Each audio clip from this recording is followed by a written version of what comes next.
Just imagine the ground opening up, swallowing trees, wildlife, and threatening hundreds of homes. It really sounds like something out of a movie, but this is the reality playing out in nearby Assumption Parish. The community of Bayou Corn is making headlines around the world. It may just be a dot on the map, but there's a massive sinkhole in the ground there.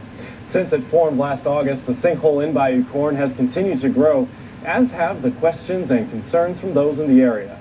Tonight, in the first of a two-part series, KTC is taking you on the ground in Assumption Parish, and now a look at why this geological event is truly one of a kind. This is where the ground opened up in Assumption Parish, a tranquil body of water, but trouble is, it wasn't here 1 year ago. It's located on land leased by a company called Texas Brine, which from 1982 to 2011 operated a brine cavern 5,600 feet below the surface, and that's where this story begins. There was a breach in the cavern, and most likely caused the sinkhole. The sinkhole was first observed on August 3, 2012. That's 1 year after Texas Brine stopped mining the cavern. But with the sinkhole so close to their cavern, 1 month after its discovery, Texas Brine drilled an observation well to inspect the integrity of their cavern. The roof found in the exact same spot, 3,397 feet from the surface, but inside, the problem. The floor of the cavern shifted and is not as deep as it used to be.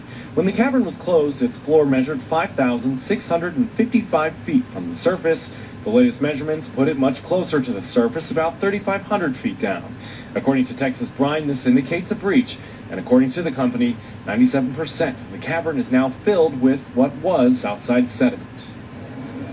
Back at the surface, the sinkhole is the scene of not only a cleanup, A 3D image of this entire area, but also a study. Our guide at Bayou Corn is Sonny Cranch with Texas Brine. It's gotten bigger, but it's gotten shallower.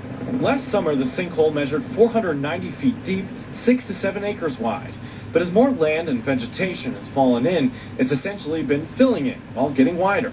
Now measuring just 160 feet deep, but 13 acres wide.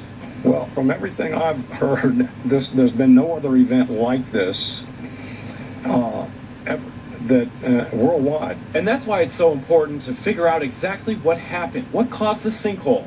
All across the area are devices like this, used in 3D seismic imaging.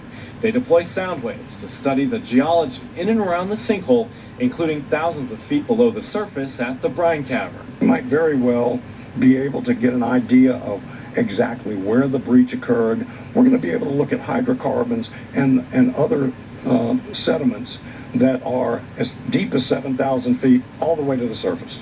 To this day, that data collection continues, but preliminary results show the brine cavern is stable. So far, no evidence of subterranean pockets that could lead to another sinkhole, nor pockets of natural gas. As the study continues, workers continue to clean debris from land that's given into the sinkhole, but this story is wider and deeper than the sinkhole. With natural gas often seen bubbling at the surface, a mandatory evacuation order was issued in Bayou Corn, affecting 150 households. Not far from the mysterious growing hole in the earth, Bayou Corn is peaceful. It's perfect. For some, it's home. Don't want to leave it at all, though. No.